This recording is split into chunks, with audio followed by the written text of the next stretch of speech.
আমরা চাচ্ছিলাম ইকেবের যে নির্বাচন বোর্ড গঠন করা হয় এবং প্রথম আমাদের যখন ইকেবের কমিটি বিলুপ্ত হয়ে যায়, ফেসিস হাসিনা সরকারের পালানোর সাথে সাথে ইকেবের সভাপতি শমীক এসারও পালায়। তার দোসররা এই ইকেবের বিভিন্ন কার্যক্রমের সাথে জড়িত থাকে।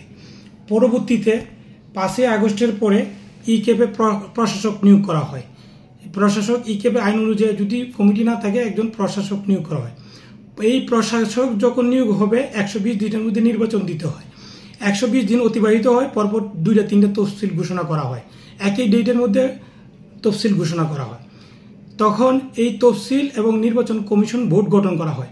কিন্তু এই বোর্ডের দায়িত্বে ছিল প্রশাসক জন গঠন হবে, প্রশাসক নিজেই নির্বাচন বোর্ড, আপিল বোর্ড, নির্বাচন এটা ওনার দায়িত্ব আইনে আছে। ওই যে আমাদের যে ওই বাণিজ্য নীতিমালা আইন 2022 এটার মধ্যে উল্লেখ আছে। ওই ধারা ভঙ্গ করে তারা সচিবালয় থেকে নির্বাচন বোর্ড এবং নির্বাচন আপিল বোর্ড গঠন করে তারা এই তফসিলগুলো করে এবং নতুন একটা প্রজ্ঞাপনের তফসিল হয়। 18 তারিখের পরে 19 তারিখে প্রজ্ঞাপনটা হয় এবং 20 তারিখের কার্যকর হওয়ার কথা। ওই আইনে তারা নতুন ভোটার হালনাগাদ না করেই ওই পুরনো আইনে তারা করতেছে এবং ওই ফেসিসদের ভোটগুলো বহাল রেখে ওটা আমরা চ্যালেঞ্জ করছি। যে বোর্ডটা গঠন করেছিল, আমাদের মূল বিষয়টা ছিল যে বোর্ডটা ইলিগেল গঠন করা হয়েছে। বোর্ড গঠন করবে প্রশাসক, প্রশাসক না গঠন করে সচিবালয় থেকে ফেসিসের প্রভাব নিয়ে এই নির্বাচন বোর্ড এবং নির্বাচন আপিল বোর্ড গঠন করা হয়েছে। ওটা আমরা চ্যালেঞ্জ করছি।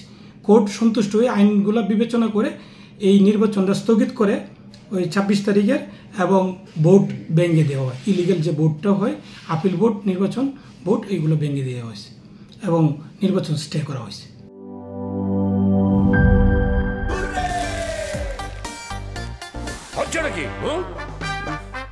সিচুয়েশন যেমনই হোক, হুররে থাকলে নো টেনশন।